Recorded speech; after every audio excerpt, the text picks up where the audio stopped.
I'm gonna keep it real with you guys. I think there are some people out there that refuse to be happy.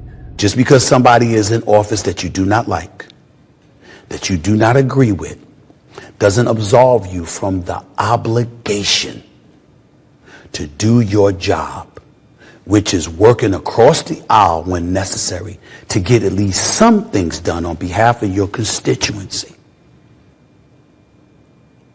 That's your job.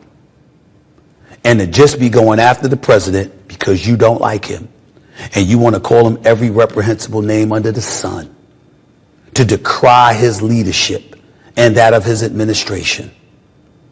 You might think that's doing your job. It's not. There are plenty of people we work with that we don't like every single day. But when it comes to getting it done, whatever it takes to get as much for your base, your constituents, is what you're supposed to be doing, as opposed to having built-in excuses about your disdain for somebody else as to why you can't get it done. That is not what's supposed to be happening. And the Democrats would be very, very smart to recognize that. There's absolutely no way that what they do, their actions, the words that they speak, there's no way that they could actually be happy, no matter what.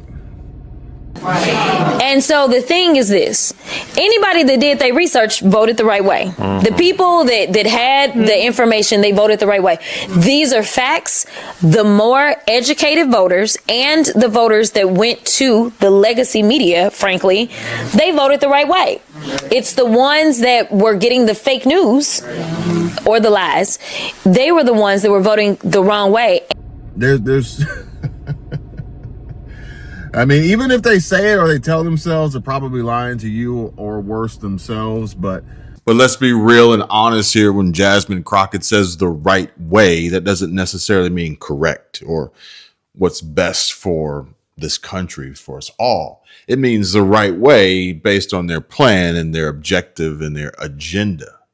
Actions speak louder than words, folks. But here is the hardest truth. You cannot force accountability from someone who is not willing to self-reflect, but you can choose how you respond, and you can protect your energy in the process. And I gotta be honest, it's exactly what I'm trying to do here.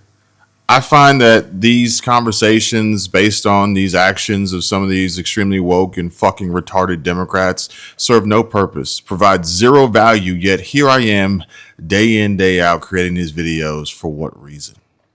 To hopefully have an opportunity to connect with someone like you, like yourself, who's looking for the positive, looking for the answer, looking for someone like them, or perhaps maybe like me, who we get it. We are on the same page. We share similar values. I am not responsible for how someone else chooses to make themselves happy. When I am unhappy, I make a change. Because if you are not changing it, you are choosing it. Here's how to find the top stocks to trade every single day. Stocks like... Americans are getting lazy. Too many holidays. Too much Netflix. Not enough work. Bernie Sanders just introduced the 32-hour workweek act, which, if passed, would get rid of the 40-hour-a-week work week that we're all used to, and would instead mandate a 32-hour work week with no reduction in pay. And let me just go ahead and set the tone here. This is the dumbest fucking idea I've ever heard of. Absolutely. This is an idea that's solely going to get lazy fucking people behind voting for and supporting Bernie Sanders on the idea, the premise that they can work 32 hours a week and assumingly get paid the same as if they worked a 40-hour week or more. That is not the case. That will not happen. That will never happen. And if you want to see America turn on you faster than they did with Kamala Harris stating a claim of introducing a capital gains tax on unrealized capital gains, this is one of the ways to do it. One of the best ways to do it. The Democrats are so fucking stupid. It is unreal. Even Stephen A. Smith agrees with me. I saw her go on tour with Bernie Sanders. Okay? If that man mentions the word oligarch one more time, I'm going to lose my mind. He's been saying it since 1983. Haven't you noticed that folks ain't buying that right now? You're having these rallies, flying on jets, and doing all of these things, which is basically the same kind of thing you've been complaining about. Where's the consistency? Where's the absence of hypocrisy? These are the kind of questions people are going to ask. Do you have the answer to that? Other than railing against the establishment.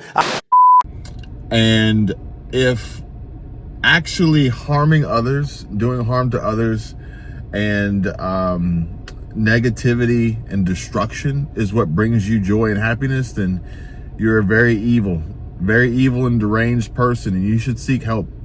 You should find Jesus. That reduction in hours would gradually happen over 4 years. The bill would also require overtime pay at time and a half for workdays longer than 8 hours and double. Sanders listed all the other countries that are starting to adopt similar shorter work weeks. He also cited studies that show these days more than 28 million Americans are actually working more than 60 hours a week, and 40% of American workers, he says, are working more than 50 hours a week. The senator says Americans work 204 more hours a year than even employees in Japan. But obviously there was very loud opposition to this bill from the ranking Republican member who just so happened to be sitting right next to Bernie Sanders. 32-hour-a-week work week with no reduction in pay. I want you to understand that it is very unlikely that this bill would become a law. Opposition is obviously fierce, but the bill does have a companion piece of legislation that was also introduced in the House. So we're going to have to see where this goes, if it goes anywhere at all. There's no doubt about it. I mean, CPI up 0.2% is a good number. And Mark Tepper, right before the number came out, I mentioned oil is down, eggs are down, food is down. We're seeing that reflected. So all that hysteria over tariffs is not showing up in these numbers. No, not at all. And yeah, spoiler alert, President Trump did not introduce tariffs. Tariffs were already in place prior to him being president again. Okay, let's just clear that up. And I want to share this with you. Dawn Sullivan just left this comment saying, "Hey, Kevin, I finally took your advice and checked with Chapter. So glad I did, because they found a better plan for me and I couldn't be happier. Starting June 1st, I'll be on a better plan with WellCare instead of what I was on.